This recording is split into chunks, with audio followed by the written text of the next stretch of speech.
Today we're going to be planting blueberries and raspberries out in the field. So the first thing I'm going to be doing is furrowing in the bed. Furrowing in the bed just to make it that much easier and quicker to transplant everything. So that should be pretty cool.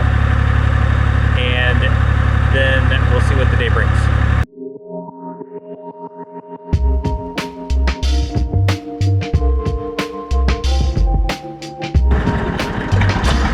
So first thing this morning, we're going to be furrowing down in the perennial beds. Simple furrower on this toolbar, just to make it that much faster and easier to plant raspberries and blueberries. These aren't like production blueberries and raspberries, they're more of like just for family consumption. But I'll probably end up with some excess here and there. Eventually could sell at markets or something like that. But anyway, this will be what we're up to first thing.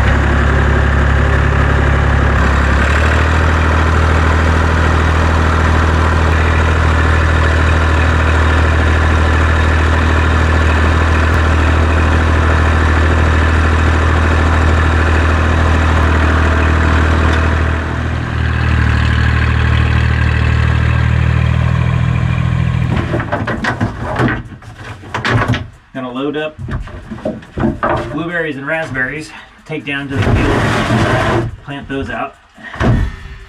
Gotta build a plant spacing marker as well.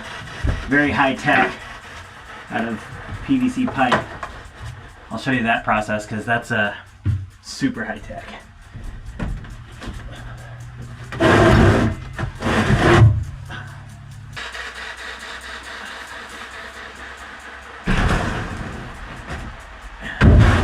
Bare root raspberries.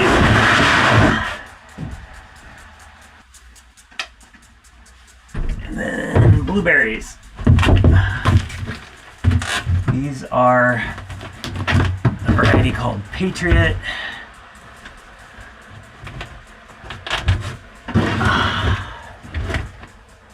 And then I have Duke and I forget what the other ones are. Oh yeah, the other ones are Blue Jay. So I just have 30 plants for now. And while I'm loading all this stuff up, I'm always constantly thinking about these other projects that I'm working on, like this food hub project, which that's been fun. Balancing farm work with the administrative work of figuring out this food hub.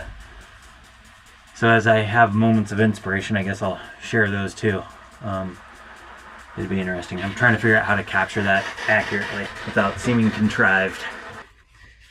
So these are my high-tech measuring sticks. This one's a specialty 3-foot stick. And then this one's a specialty 5-foot stick. Specialty measuring stick. Coming right out. That's why I don't get rid of all my old PVC pipe, because you never know when it's gonna come in handy as a measuring stick.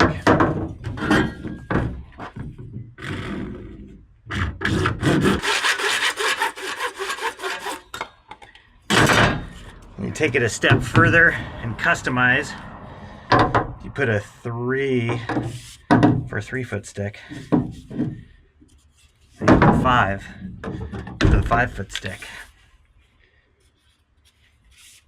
Now available on our website for $49.99. We have both 5-foot sticks and 3-foot sticks. Operators are standing by.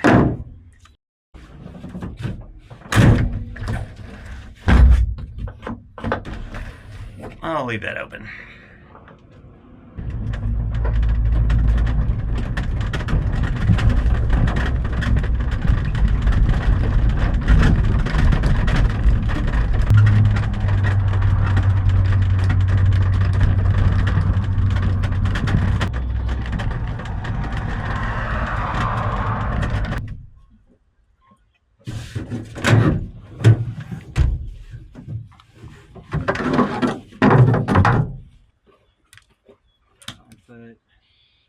3 foot.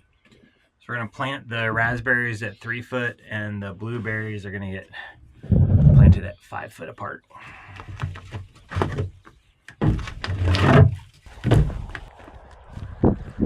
Got the blueberries and the raspberries in. Of course I forgot to record it, but whatever. So there's our raspberry sticks. Filled out 150 bed feet, and then the blueberries about 150 bed feet as well. And then we'll fill out the rest of the bed next year.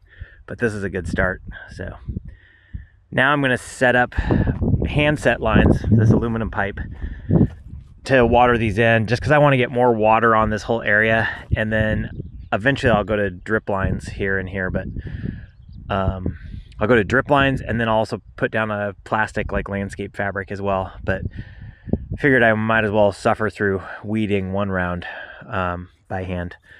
I probably will figure out how to do it without that much handwork, but so that'll be that's the next thing, is get irrigation going. And my irrigation riser valve is over in here. All my main lines are buried around the farm. And so here's one riser down here. I used to have a bunch of risers along here when we used to have the greenhouses here, but I closed all those up. Those are still in the ground. Those are closed up and capped off and buried, but then I kept this one. So this one riser here just feeds this whole perennial section in here. So right now I just have it plumbed for the handset lines, and then I'll adapt it to go to drip tape here. So I got the irrigation hooked up. I opened it up.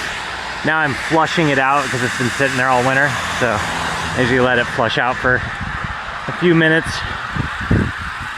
Maddie's running irrigation on down at the other end of the farm. So we're gonna turn this on, and then when he's done with his set down there, he'll shut it off, let me know, and then I'll run this one out for the full set. But we're gonna shut this off. All right, so that's off. For those of you that don't deal with handset lines, these are aluminum handset lines. They're 3 inches by 30 feet long. And they have this like hook and lash setup. I have Rainbird sprinklers on them. The Rainbirds have different size orifices that you can put in for X amount of gallons a minute. And so you hook these up. They have like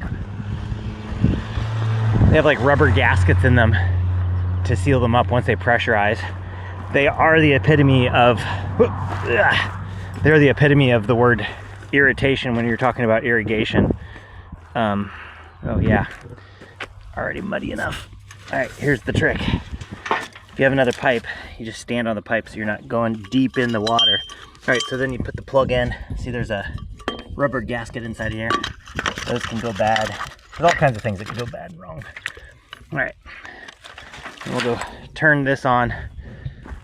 It'll pressurize, and then we cover about 4 beds with one of these lines. 4 beds on either side, 3.5 beds, but I've just got 1 bed here, 1 bed here, 1 bed there, and then that bed over there is going to be pollinator perennial kind of hedgy thing. So all right, and then notice my risers are on these sprinklers. They're pretty tall. That's because they're set up for going over vegetables. Okay, turn this back on.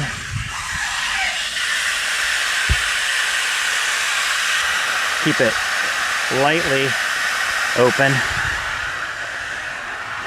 And then there it is, pressurized just like that. Let's see how many leaks and problems I have. Looks like this is the only major leak is right down here. Let's see if I can do this without getting myself completely wet. Probably not. Let me go see if I can find my wrench. So all the sprinklers look pretty good. Let's see, 1, that one's leaking at the bottom.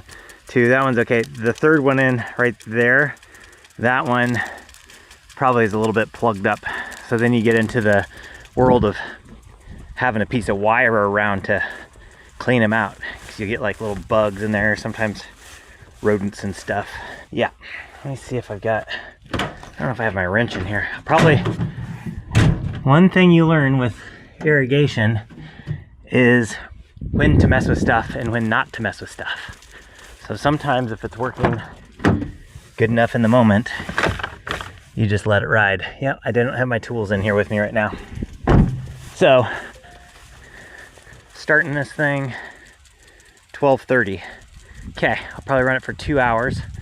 I'm gonna go do some other stuff first, and then I'll come back down here and fix this sprinkler, because it's just leaking over here on the side. It's not really affecting anything.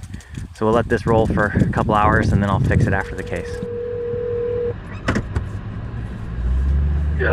Yo, hey, I've got the water going down here. I'm gonna go ahead and set the timer up on the irrigation pump to 2 hours. So you can just shut your stuff off whenever you want, and then it'll just shut mine off in 2 hours. You know what I mean? Yeah, perfect. So just so you know, that's where it's at. And then I gotta run over to Mary's. She's borrowing our fertilizer spreader, the drop spreader, and for some reason it's not working. So I'm gonna run over there and figure out what's up. And then I'll be back here to tractor work. Sweet, sounds good. All right, see you. Later. All right, so this is our irrigation pump. Pulls out of that pond right there. Definitely need to knock all these blackberries back before they get out of hand, which is gonna happen soon. So here's the timer. It's just an old mechanical like air conditioner timer. Shuts off here. So we just go ahead and set it to 2 hours, which is right there. And you can see I scrolled numbers on here because it used to go by time of day. And when you're in the middle of the summer and you're blazingly hot and you're tired, you don't think. And so sometimes you'll set the timer to 2 a.m. and for 2 hours, and then it runs for like 12 hours, you know. So wrote with Sharpie 2468 like right there. So you just set it to 2 hours. It's on. Close it up, and then in 2 hours this will shut off. So Maddie will shut his down in the next 30 minutes or so, and then my irrigation will run for 2 hours. In the summertime, honestly, a lot of days it gets so hot here, we'll just have this pump running all day, and we're just constantly opening and closing sections around the farm, depending on everything's water needs. So that's the best, is just to start the pump in the morning and let it rip, and then you just kind of manage it throughout the day. But we're not there yet.